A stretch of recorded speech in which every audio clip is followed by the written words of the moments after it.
Bonjour, je suis Audrey, naturaliste au Wild Interpretive Center de Telegraph Cove. Aujourd'hui, on vous parle de la difficile question qui est celle de la libération des écureuils polaires qui sont en captivité. If you'd like to see this video in English, check out my coworker Emily's video on the same page. Donc, bien sûr, c'est une question qu'on a souvent au centre d'interprétation. On se fait demander si les épaulards qui sont gardés captifs ne pourraient pas être libérés et ramenés directement à l'océan. C'est une question simple, mais malheureusement, l'explication est assez complexe.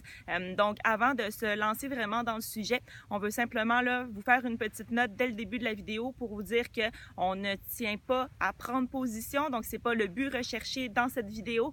On sait qu'il y a différentes opinions sur le sujet de la captivité des cétacés. Donc, que vous soyez en faveur de la captivité, que vous souhaitiez que la captivité des cétacés soit abolie ou que vous croyez même à l'euthanasie des cétacés qui sont en captivité plutôt que de les libérer, qui, comme je vais l'expliquer, est assez complexe.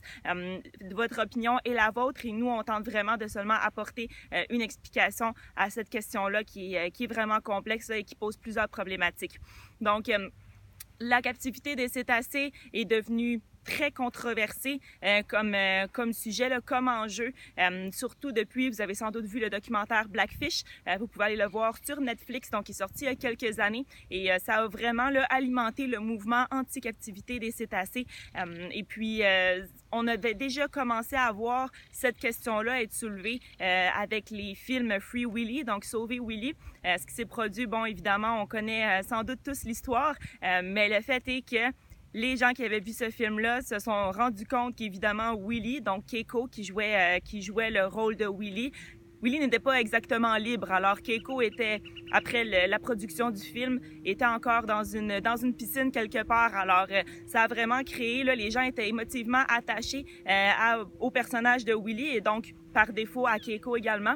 Alors ça a créé beaucoup de controverses. Les gens demandaient, exigeaient la libération de Keiko. Alors Keiko a été en fait une première tentative de libération. Alors Keiko a été capturé en Islande, pardon, et puis il a été ensuite rapporté en Islande après avoir passé plusieurs années en captivité. Alors, ce qui s'est produit, c'est que Keiko était en captivité depuis tellement d'années. Il était nourri par des humains. Il n'y avait pas énormément de contact avec d'autres épaulards. Et puis, vous avez sûrement vu, si vous êtes déjà venu faire une visite au Wild Interpretive Center ou si vous êtes allé en bateau, on vous a sûrement expliqué qu'il existe différents écotypes d'épaulards. Donc, on a fait une vidéo à ce sujet, si vous voulez aller la voir précédemment. Donc, on parle des 10 différents écotypes d'épaulards à travers le monde qui vont avoir chacun leur langage, chacun leur territoire, chacun leur diète. Et puis, malheureusement, à cette période-là, on ne savait pas grand-chose sur les épaulards et puis donc, on ne pouvait pas retracer quelle était la famille de Keiko. Alors, ce qui s'est produit, on a tenté une libération partielle, donc c'est-à-dire qu'on l'a envoyé dans ce qu'on appelle un sea pen. Alors, ça se trouve à être un enclos délimité dans l'océan, donc qui va avoir une délimitation avec des filets. Et puis, ça a été un succès pendant un certain temps, c'est-à-dire que Keiko, il vivait dans cet endroit-là, il était nourri, donc progressivement, on voulait qu'il apprenne à chasser à nouveau parce qu'il avait été nourri par la main de l'homme une bonne partie de sa vie. Côté social, on savait pas grand-chose non plus. Il n'avait pas vraiment développé ce côté-là parce qu'il avait été capturé très jeune. Donc, il n'avait pas eu beaucoup côtoyé d'autres épaulards pendant son temps en captivité. Et puis aussi, Keiko ne faisait pas d'écolocalisation. Alors, on ne sait pas pourquoi. Est-ce que c'est parce que il avait simplement pas appris à développer ça, ce qu'on voit naturellement, habituellement chez les baleines à dents.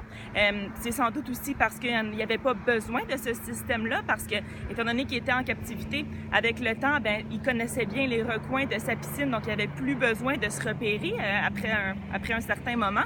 Donc, ça, l'écolocalisation, c'est quelque chose d'essentiel pour un animal, pour un cétacé en nature. Alors, il y avait tout ça qu'il fallait prendre en considération. Et puis, on l'amenait parfois faire des promenades, donc c'est-à-dire qu'on sortait Keiko avec un bateau, donc Keiko suivait le bateau et puis l'amenait se promener un peu pour essayer de lui faire visiter les lieux. Et puis également, on a tenté une réintégration progressive de Keiko auprès d'autres épaulards. Alors, ce qui s'est produit après ça, c'est que Keiko a effectivement passé près d'1 an avec d'autres épaulards sauvages. Donc, les gens étaient heureux, le public était content, était satisfait. Mais malheureusement, Keiko est revenu vers l'homme. Il recherchait constamment le contact avec les bateaux, avec les humains. Et puis, il est éventuellement décédé d'une pneumonie en Norvège. Alors, c'est vraiment une question qui est très complexe parce que malheureusement, on veut le bien-être de l'animal, mais ce qu'on a essayé de faire, c'est que c'est difficile avec un cétacé qui est en captivité qui a appris des trucs, qui s'est fait soigner, qui s'est fait nourrir par des humains pendant une bonne partie de sa vie. C'est difficile de tenter de défaire cet apprentissage-là, de lui apprendre à redevenir sauvage après l'avoir fait, lui avoir appris des trucs et tout ça. Donc, c'est vraiment quelque chose de difficile. Et puis ça, malheureusement, c'est quelque chose qui crée encore beaucoup de confusion et aussi beaucoup de frustration auprès du public qui dit, pourtant, c'est simple, on peut simplement prendre l'animal, le remettre à l'eau, il va retrouver sa famille, il va se retrouver. C'est pas toujours vrai, surtout que souvent, ce qui arrive en captivité, c'est qu'on a différents épaulards de différents écotypes. Donc, on peut avoir un épaulard bigs ou nomade qui consomme des mammifères marins avec un épaulard résident ou peu importe, 2 écotypes différents, 2 animaux qui proviennent de 2 environnements différents. Il va avoir reproduction et donc ça crée un animal qui techniquement ne devrait même pas exister en nature. Alors c'est vraiment compliqué parce que là, si on veut le ramener à l'eau, auprès de qui il va se retrouver? On peut pas retracer sa famille, on peut pas retracer son ancienne lignée, de qui il descend. On sait pas non plus, peut-être, il parle sans doute, certainement même, il parle un langage qui n'existe pas en nature. Parce que comme on le sait, les épaulards ici, par exemple, on a parlé des épaulards résidents du nord qu'on a ici sur cette partie de l'île dans une précédente vidéo. On vous explique qu'ils ont 3 différents dialectes, donc 3 clans acoustiques. Alors, encore une fois, ça pose encore un autre problème là, pour la survie à long terme de l'animal. Alors, la question des sea pens, donc de ces enclos plus naturels, donc ça a soulevé la question de la possibilité de parler de plans de retraite pour les orques, pour les épaulards qui sont gardés captifs depuis longtemps. Entre autres, on a Corky, qui est un des épaulards qui appartenait à notre population ici, qui est en captivité depuis près de 50 ans maintenant. Et puis pour elle, on a une campagne ici pour un mouvement qui est très, très actif pour essayer de voir si on pourrait pas amener Corky dans un sea pen pour lui permettre une retraite graduelle. Alors, c'est d'ailleurs avec Dr. Paul Spong qui, lui, travaille, qui est le fondateur de Orca Lab. Donc, on a sur Hansen Island, qui tente de voir, comment on va faire pour comment on va procéder, qu'est-ce que va être le protocole. Donc, il y a plein de choses à considérer. Donc, il a pensé à un endroit où on pourrait avoir un beau sea pen, un bel environnement pour une retraite d'un épaulard qui a passé tant de temps en captivité. Faut penser à plein de choses, ça va être extrêmement coûteux. Donc, qui est-ce qui est censé payer pour ça? On parle de millions de dollars parce que c'est de créer cet endroit-là, c'est d'avoir aussi évidemment beaucoup d'employés, donc des humains qui vont continuer de nourrir Corky pendant un certain temps, le temps qu'il s'habitue vraiment. Ça va être aussi de voir est-ce qu'il faut qu'il y ait des vétérinaires sur place pour continuer à lui administrer les soins nécessaires. Et puis, les sea pens en soi, ça reste un peu controversé parce qu'il y a beaucoup de gens qui se disent, bon, étant donné que c'est un enclos avec des filets, peut-être que l'animal il y a des risques, effectivement, des risques que l'animal devienne coincé et décède là, se noie dans les filets littéralement. Donc, toutes sortes encore là, de questions qui se posent. Donc, qui va financer tout ça avec ces millions de dollars-là? Est-ce que ça devrait être l'aquarium qui avait cet épaulard-là captif qui le gardait chez lui? Est-ce que ça devrait être le gouvernement du Canada? Donc, on sait vraiment pas. Est-ce que ça pourrait être une ONG? Est-ce que ce serait encore le public qui ferait un financement public? Est-ce que ça pourrait être n'importe qui d'autre là qui pourrait aider à contribuer parce que ça va être extrêmement coûteux. Alors, il y a beaucoup de choses à prendre en considération. Donc, c'est vraiment pas aussi simple là, qu'on le voudrait.